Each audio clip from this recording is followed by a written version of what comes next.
दोस्तों नमस्कार, मैं हूं शीतला तिवारी। दोस्तों ये एक घटना मैंने आपको प्रयागराज के यमुनानगर यमुना पार थाना घोरपुर के अंतर्गत छोटी कांटी गांव की बताई थी, जिसमें जो है एक 15 वर्षीय लड़की यानी युवती की निर्मम हत्या कर दी गई थी। उसका घर से कुछ ही दूर पर 100 मीटर दूर पर एक खंडहर के पास में उसका गला रेत करके और हत्या कर दिया गया था। हालांकि प्रयागराज की पुलिस जो है वहां मौके पर पहुंची थी और प्रयागराज की पुलिस डॉग स्क्वाड और तमाम जो है जांच एजेंसियों के माध्यम से उसका पता लगाने की पूरी कोशिश कर रही थी। उसकी जहां मौत हुई थी यानी जहां उसकी हत्या की गई थी वहीं पास में कुछ अगरबत्ती और तंत्र मंत्र के पैकेट भी वहां मिले, ताकि लोगों को यह लगे कि यह जो है कोई तंत्र मंत्र के चक्कर में जो है इस लड़की की हत्या की गई थी। वह लड़की रमेश सोनकर की लड़की थी और रमेश सोनकर और उनका परिवार पूरा काफी परेशान था कि यह हत्या किसने किया। काफी अफरा तफरी मची थी। दोस्तों उसका खुलासा हो गया।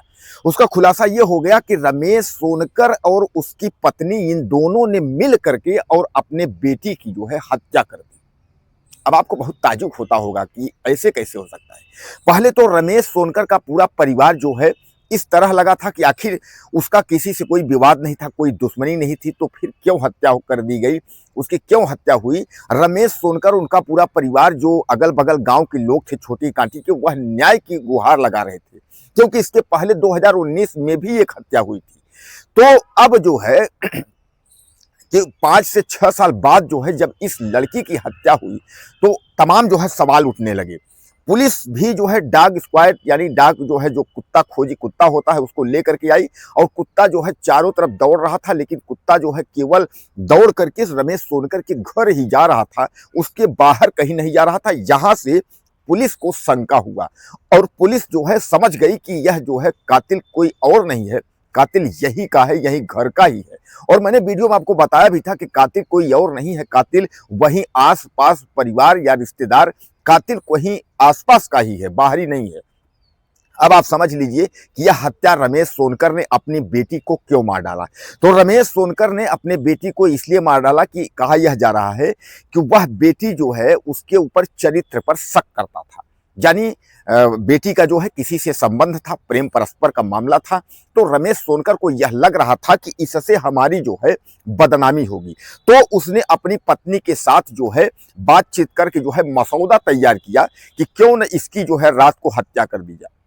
उसके बाद वह जो है रात को आता है, अपनी बेटी को शाम को खाना खाने के बाद उसके खाने में जो है नशे की गोली मिला देता है। और नशे की गोली जब मिला देता है तो वह लड़की जो है खाना खाती है, उसके बाद वह जो है गहरी नींद में वह सो जाती है। जब गहरी नींद में सो जाती है तो रमेश सोनकर और उसकी पत्नी दोनों उसको जो है उठा करके 100 मीटर दूर ले जाते हैं। 100 मीटर दूर ले जाने के बाद जो है उसका जो है गला रेत करके और हत्या कर देते हैं। हत्या करने के बाद शव वहीं एक झाड़ी में जो है छुपा करके और चुपचाप आ करके घर में जो है सो जाते हैं। सुबह होता है तो यह लोग खोजबीन शुरू करते हैं कि मेरी बेटी कहाँ गई। अब खोजबीन करते करते जो है पता चला कि वहां झाड़ी में एक लड़की, एक शव जो है वहां पड़ा हुआ है। और वहां जा करके उसके बाद यह लोग पुलिस को गुमराह करने के लिए और कहानी बदलने के लिए पूरी कोशिश की। लेकिन आपको पता है कि पुलिस पुलिस होती है, और खासकर उत्तर प्रदेश की योगी पुलिस। पहले भी डाउट योगी पुलिस को था कि यह हत्या कोई और नहीं, इसी घर के की द्वारा की गई। आपको याद होगा इसके बगल में ही, वहीं बगल में कौंधियारा का एक गांव था जहां जो है घोरपुर का युवक वहां गया था ससुराल में, और वह भी जो है नाबालिग साली के चक्कर में यानी उसके साथ संबंध बनाने की कोशिश किया। तो उसके पिता ने उसकी भी पीट पीट कर हत्या कर दी, यानी ससुर ने दामाद की पीट कर हत्या कर दी और शव को धान के खेत में फेंक कर चुपचाप वह लोग भी सो गए। सुबह उसके बाद होता है तो चहल पहल होती है। वह भी कबूल नहीं रहा था, लेकिन बाद में उसने भी कबूल लिया कि हाँ मैंने ही अपने दामाद को मारा है। उसी तरह जो है रमेश सोनकर न्याय की गुहार लगा रहा था। रमेश का पूरा परिवार, अगल बगल के लोग न्याय की गुहार लगा रहे थे कि मेरी बेटी को न्याय मिले, मेरी बेटी की हत्या किसने कर दी। अब दोस्तों दूध का दूध पानी का पानी पुलिस आपके सामने कर दी। पुलिस ने रमेश को बुलाया, रमेश सोनकर को, रमेश से पूछताछ शुरू की। रमेश पहले आनाकानी करता गया। पुलिस ने कड़ाई से जब पूछताछ की तो रमेश ने बता दिया कि मेरी बेटी का जो है प्रेम परस्पर चल रहा था, किसी से संबंध था, इसलिए जो है मैं अपनी बेटी को बदनामी के डर से जो है नींद की गोली ला करके उसके बाद उसको खिलाया। खिलाने के बाद जब वह सो गई तो हम पति पत्नी जो है मिल करके उसकी हत्या कर दी। अब दोस्तों रमेश सोनकर को पुलिस ने गिरफ्तार कर लिया है।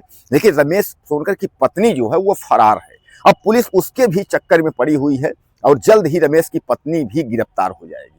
अब दोस्तों बताइए कि माँ बाप अपने ही बच्चों के जो है मौत के जिम्मेदार होते जा रहे हैं, यानी अपने ही बच्चों की हत्या कर दे रहे हैं। अब आप समझ, आदमी कहता है ना कि माता को माता नहीं होता, और अपने बच्चों को कैसे किस तरीके से हत्या कर देते हैं। अब आप यही समझ लीजिए, इस तरीके की पहली घटनाएं नहीं है, इस तरीके की बहुत सारी घटनाएं हैं कि अपने ही खून को, अपने ही बेटी को, जिस बेटी को उन्होंने पाला पोसा बड़ा किया सब कुछ सारी बात, उसको आज बता रहे हैं कि उसका प्रेम परस्पर का मामला था, इसलिए जो है रमेश सोनकर और पत्नी मिल करके उसकी हत्या कर दी। और निर्मम हत्या, उसका गला रेत करके हत्या करने के बाद रमेश और सोनकर और उसकी पत्नी यह लोग जादू टोने वाला सामान वहां रख दिए, ताकि जो है पुलिस जो है दूसरा क्लू देखे, उसको जादू टोने की स्थिति क्लू आए। लेकिन पुलिस ने पहले भी प्यार में हत्या और जादू टोने का क्लू, ये दोनों पुलिस ने खंडन कर दिया था। पुलिस ने कहा था कि इसकी हत्या की गई है और हत्यारा कोई और नहीं, हत्यारा यही आस पड़ोस का ही है। और पुलिस जो है 3 दिन में जो है इस मामले का खुलासा कर दिया। दोस्तों को क्या लगता है? यह घटना काफी भी दिल को दहला देने वाली घटना है। इसमें अपनी राय आप मुझे ज्यादा से ज्यादा दीजिएगा। चैनल को सब्सक्राइब कर ले, अगले वीडियो में फिर मिलते हैं।